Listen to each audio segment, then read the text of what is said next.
साथियों नमस्कार, मैं हरिश्चंद्र बर्णवाल इस वीडियो में आप सभी का स्वागत करता हूं। दोस्तों, अमेरिका के राष्ट्रपति डोनाल्ड ट्रंप को प्रधानमंत्री मोदी की खुली धमकी, दुनिया के सबसे ताकतवर राष्ट्रपति को। और आप यकीन मानिए दोस्तों, ये पहली बार आर पार की जंग खुलेआम शुरू कर दी है। और मैं कम से कम 6 बड़ी चीजें दिखाऊंगा दोस्तों, 6 बड़ी चीजें, एकदम सीधे सीधे पलटवार। प्रधानमंत्री मोदी नहीं कहेंगे, लेकिन जैसे कहते हैं ना, एक्शन जो है वो शब्दों पे भारी पड़ जाता है। जो एक्शन है वो शब्दों से बयान नहीं किया जाता, और खास करके अंतर्राष्ट्रीय कूटनीति में। लेकिन जो घटनाएं हो रही हैं दोस्तों, वो देख करके डोनाल्ड ट्रंप को भी समझ में आ रहा है और पूरी अंतर्राष्ट्रीय बिरादरी को भी समझ में आ रहा है कि डोनाल्ड ट्रंप के लिए प्रधानमंत्री मोदी ने एक सख्त संदेश छोड़ दिया है कि अब नहीं चलेगा भाई, जितना करना था कर लिया, अब हमारा देखो। आखिर ऐसा क्या हुआ दोस्तों, इसकी झलक मैं आपको दिखाने जा रहा हूं, इसी को डिकोड करने जा रहा हूं। और मैं निवेदन करता हूं दोस्तों, जो लोग, खास करके इस देश में एक बड़ा वर्ग ऐसा है, एक ऐसा इकोसिस्टम ऐसा है जो लगातार ये नैरेटिव बनाने में लगा रहता है कि अगर डोनाल्ड ट्रंप को प्रधानमंत्री मोदी जवाब ना दे शब्दों से, तो वो कहते हैं कि मोदी जी झुक गए, मोदी जी ने सरेंडर कर दिया। यही तो बोलते हैं ना राहुल गांधी, नरेंद्र सरेंडर और क्या क्या। ये तो मतलब घटिया स्तर की चीजें हैं, मैं उस पर जा नहीं रहा। लेकिन मैं आपको वो एक्शन दिखाता हूं दोस्तों, जिसके जरिए साफ समझ में आएगा कि प्रधानमंत्री मोदी ने कितना बड़ा काम किया है डोनाल्ड ट्रंप के लिए। सीधे सीधे धमकी है, चेतावनी है। मैं निवेदन करता हूं दोस्तों, जरूर कमेंट कीजिएगा इस वीडियो को देख करके एक एक बात पर। और हां, एचबी मेलोडी, जैसा मैंने आपसे वादा किया था दोस्तों, एकादशी त्योहार को लेकर, एक बड़ा त्योहार अभी इस हफ्ते आने वाला है, तो उसे लेकर के एक गीत तैयार किया है दोस्तों।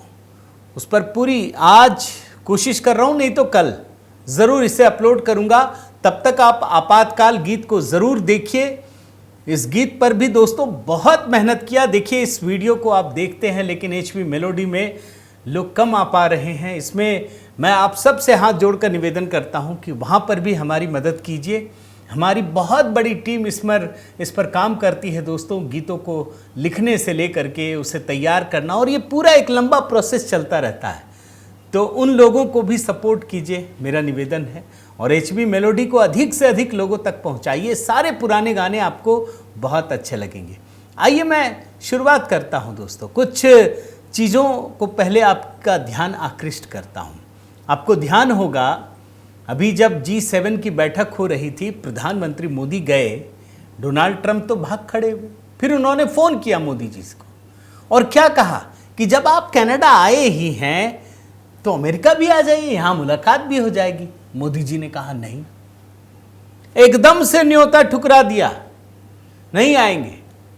हालांकि इसका खुलासा अभी ओडिशा जब गए थे ना, 1 साल सरकार के पूरे होने पर, तब उन्होंने कहा, एक खुलासा किया कि मैंने राष्ट्रपति, मैं कोट अनकोट में पढ़ रहा हूं, मैंने राष्ट्रपति डोनाल्ड ट्रंप का अमेरिका आने का निमंत्रण विनम्रतापूर्वक से अस्वीकार कर दिया। मैंने इसके बजाय भगवान जगन्नाथ की पवित्र भूमि पर आने और ओडिशा की जनता के साथ इस ऐतिहासिक दिन को मनाने का निर्णय लिया। अब ये बुरी बात तो नहीं बोलते, मैं तो एक बात आपको कहता हूं, किसी भी बुरी से बुरी परिस्थिति में बुरे से बुरे संदर्भ को कितने अच्छे तरीके से व्यक्त किया जा सकता है, इसका सर्वश्रेष्ठ उदाहरण प्रधानमंत्री मोदी में आप देख सकते हैं। लेकिन प्रधानमंत्री मोदी ने क्या किया दोस्तों, उन्होंने ये दिखा दिया कि भाई तुम होगे अपने देश के, पूरी दुनिया के ताकतवर आदमी, मगर मेरा जो ताकत है, मेरी ताकत है, वो कहीं और बसता है। मैं जगन्नाथपुरी में जाकर दर्शन करूंगा, तुमसे मिलकर कोई फायदा नहीं। अब मैं आपको सीधी चेतावनी वाला संदर्भ दिखाता हूं। नंबर 1 दोस्तों, ये तो मैं छोड़ दे रहा हूं। नंबर 1, जैसे ही डोनाल्ड ट्रंप की सरकार आई दोस्तों, जैसे ही, जानते क्या निर्णय लिया था? उसने कहा मोदी सरकार को कि हम अमेरिका फर्स्ट की नीति चला रहे हैं। चेतावनी दी एक तरीके से कि रूस से हथियार खरीदना बंद कर दे भारत। अमेरिका का मंत्री भी खुलेआम ये कह रहा था कि अब भारत रूस से जो है हथियार नहीं खरीद सकता, अमेरिका से खरीदे। जानते हैं दोस्तों, अभी एक बैठक हो रही है चीन में, शंघाई सहयोग संगठन। भारत के रक्षा मंत्री वहां पहुंचे हैं, राजनाथ सिंह। रूस के रक्षा मंत्री आंद्रे बेलाउसाव के साथ एक बैठक हो रही थी, और यह बैठक कोई सामान्य बैठक नहीं थी। शंघाई सहयोग संगठन से भारत ना कुछ पाने गया ना कुछ है, लेकिन वहां जब रूस के रक्षा मंत्री से बैठ रहे थे, आप जानते हैं दुनिया भर के मीडिया में इस खबर को प्रकाशित की गई। यह कोई सहज बैठक नहीं थी, इसमें बहुत बड़े फैसले हुए। लेकिन इस बैठक ने यह बता दिया कि तुम रूस से हथियार खरीदने से मना कर रहे हो, हम रूस के साथ बैठ रहे हैं, अपने हित को देखने के लिए पहुंचे हैं। तो एकदम से सीधी चेतावनी। इस पर मैंने कई रिपोर्टें पढ़ी हैं, फिर मुझे लगा कि जरा इसको डिकोड किया जाए कि आखिर क्या है। तो रूस के साथ बैठ करके सीधा विमर्श और उसके बाद फैसला। दूसरी चेतावनी, दूसरी धमकी, ये देखिए, Trump says US to increase military sales to India. America ने कहा और राष्ट्रपति ट्रंप ने खुद कहा दोस्तों कि जो हमारा मिलिट्री एक्सपोर्ट है भारत को, वो बढ़ना चाहिए। बड़ा कारोबारी दिमाग चलता है ना, घूमता है कि बस अपने को तो कमाई करनी है, भारत को जितना बेच सकता हूं सब बेचना है। जानते हैं भारत ने क्या किया दोस्तों? ये जो बैठक हुई है इसमें राजनाथ सिंह ने ये क्लियर कर दिया कि अगर आपके लिए अमेरिका फर्स्ट है तो हमारे लिए इंडिया फर्स्ट है, जो मोदी जी की नीति है। अगर आप अपने हिसाब से, अपने राष्ट्रीय हितों के हिसाब से फैसला करते हैं तो हम भी अपने राष्ट्रीय हितों के हिसाब से फैसला करेंगे।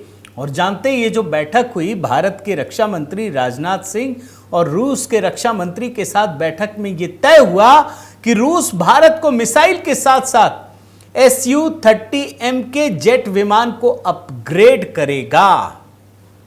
कई देशों की टेंशन बढ़ गई है। तीसरी चेतावनी, तीसरी धमकी बल्कि अगर कहिए, ये तो मिलिट्री जितने भी सामान है उसकी बात हो रही थी, इसमें भी अमेरिका का सबसे खास क्या है? Stealth F-35 fighter jet.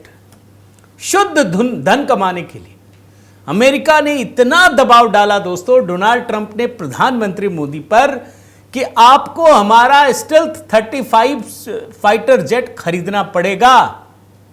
यह वही F-35 है जिसके बारे में अभी मैंने आपको दिखाया था कि अमेरिकी वायुसेना के विमान को धर दबोचा, जो ब्रिटिश रॉयल नेवी का था दोस्तों।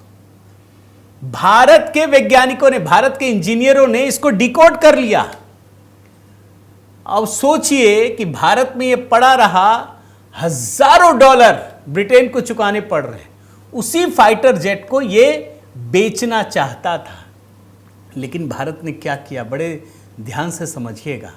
मोदी सरकार ने भारत के हितों को देखते हुए, भारत की अपनी शर्तों को देखते हुए उससे नहीं लेने का फैसला किया, बल्कि रूस के 5th generation fighter Su-57 jet खरीदने पर विचार कर रहा है। सुखोई Su-57 ये भी स्टिल्थ फाइटर जेट है, 5th जनरेशन का है और F-35 से ज़्यादा बेहतर है। अब इसमें आप एक और बात समझिए कि रूस से अगर कोई सामान खरीदते हैं ना, तो मोदी जी ने इसमें एक गजब का काम किया है दोस्तों। और ये काम ऐसा है ना जो आसानी से समझ में नहीं आता। जैसे मैंने कहा ना कि अभी मोदी सरकार कई छोटी छोटी बड़े बड़े फैसले करती है तो लोगों को समझ में नहीं आता, लेकिन जब भारत पाकिस्तान का युद्ध हुआ तब समझ में आया कि यार ये सुदर्शन चक्र तो कमाल का है। अरे बाबा, आकाश तीर, अच्छा आकाश मिसाइल, अच्छा ब्रह्मोस मिसाइल, ऐसे तो समझ में नहीं आया भाई। जब युद्ध हुआ तब ना हमको समझ में आया दोस्तों। तो अब आप समझिए कि ये जो युद्ध की डील होती है ना, उसमें मोदी सरकार ने कितना बड़ा काम किया है। मैं आपको उसका उदाहरण देता हूं। अब जैसे अमेरिका का डोनाल्ड ट्रंप राष्ट्रपति, ये लगातार कहते हैं मोदी से कि तुम हमारा सामान खरीदो, हमारा फाइटर जेट खरीद लो, हमारा ये खरीद लो, वो खरीद लो। मोदी जी ने उसमें एक राइडर लगा दिया, एक शर्त लगा दिया। मोदी जी ये कहते हैं कि सामान तो बेचना है बेच लो, लेकिन तुमको तकनीक भी देनी पड़ेगी, और ये जो सामान है ये मेक इन इंडिया होगा।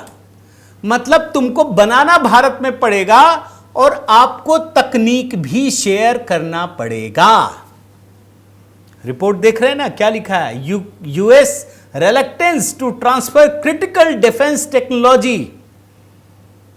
मोदी जी कह रहे हैं हम मेक इन इंडिया करेंगे, अमेरिका कह रहा हम तकनीक नहीं देंगे तुमको, हम तकनीक नहीं देंगे, सामान बेचेंगे। मोदी जी अड़े हुए हैं। अब देखिए कमाल की चीज क्या हुई है दोस्तों। मोदी जी ने रूस से यह डील की हुई है कि हम आपके आधुनिक हथियार तो खरीदेंगे, लेकिन साथ में तकनीक भी लेंगे। अमेरिका F-35 तकनीक भारत को नहीं देना चाहता है, लेकिन रूस ने सुखोई जो 5th जनरेशन का Su-57 फाइटर जेट को भारत को तो दे ही रहा है, तकनीक भी देने को तैयार हो गया है। अब इसका फायदा क्या होता है, जरा मैं आपको डिकोड करता हूं दोस्तों, बड़े सहज भाषा में, बिल्कुल लेमैन की तरह। ब्रह्मोस भाई, रूस के साथ भारत ने सौदा किया, प्रधानमंत्री मोदी की सरकार ने कहा कि तुम ब्रह्मोस बेचो, हमारे देश में बनाओ और हमें तकनीक भी दो। अब उसने सब कुछ किया। भारत के इंजीनियरों ने, वैज्ञानिकों ने दोस्तों उसमें अपनी तकनीक भी जोड़ दी, और आज का जो ब्रह्मोस है वो रूस के मिसाइल या रूस की चीजों से और ज्यादा उन्नत हो गया। यानी अगर रूस अपने 5th जनरेशन के फाइटर जेट देता है और तकनीक देता है, तो भारत के इंजीनियर उसको और कई गुना उसके लेवल को बढ़ाने का दमखम रखते हैं। यह है भारत की ताकत। और आप इन सारे संदर्भों में बड़े ध्यान से देखिए दोस्तों, अमेरिका कहीं नहीं है, ठेंगा जिसको बोलते हैं ना बाबा जी का कपिल शर्मा शो में बोलते हैं ना, तो अमेरिका को कुछ नहीं मिल रहा। डोनाल्ड ट्रंप चेतावनी जरूर दे रहे हैं, लेकिन उनके साथ कुछ हो नहीं रहा। अब देखिए डोनाल्ड ट्रंप ने क्या किया दोस्तों। डोनाल्ड ट्रंप को यह बात पता है, वो कह चुके हैं प्रधानमंत्री मोदी के लिए कि ये टफ निगोशिएटर है। अब मोदी जी को दबाव डालने के लिए, बड़े ध्यान से समझिए, भारत पर दबाव डालने के लिए डोनाल्ड ट्रंप ने क्या किया, अपने यहां असीम मुनीर को बुला लिया ताकि भारत पर दबाव बढ़े। उसको दावत पर बुलाया। अमेरिका दरअसल भारत पर खौफ दिखा करके कि तुम नहीं आओगे तो हम असीम मुनीर को बुला रहे, पाकिस्तान के साथ सेटिंग कर लेंगे, इसलिए मेरी शर्तों पे साजो सामान सब कुछ लो। लेकिन क्या भारत झुका दोस्तों? आप खुद सोचिए। भाई प्रधानमंत्री मोदी ने तो तुमको दूर दूर कर दिया, जा तू असीम मुनीर के साथ ही डिनर कर, तू उसी के योग्य है, लेकिन मैं तो नहीं आता।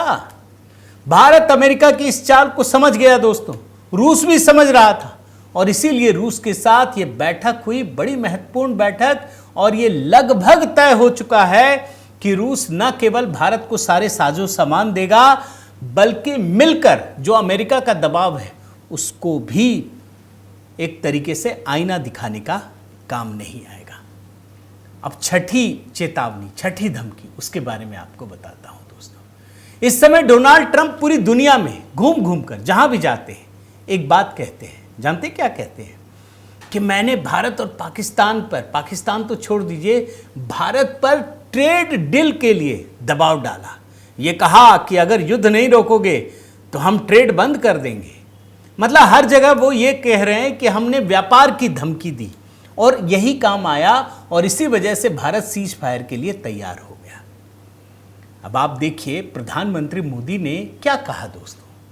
प्रधानमंत्री मोदी ने, भारत ने, अब जरूरी नहीं कि हर बार वो बोले और हर बार हम खंडन करें, ये संभव नहीं है और ये ठीक भी नहीं है।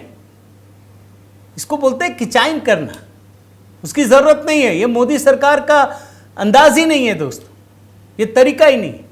उन्होंने साफ साफ कहा कि भाई जब ट्रेड पर तो बात ही नहीं हुई तो तुम दबाव क्या डालोगे, कोई बात नहीं।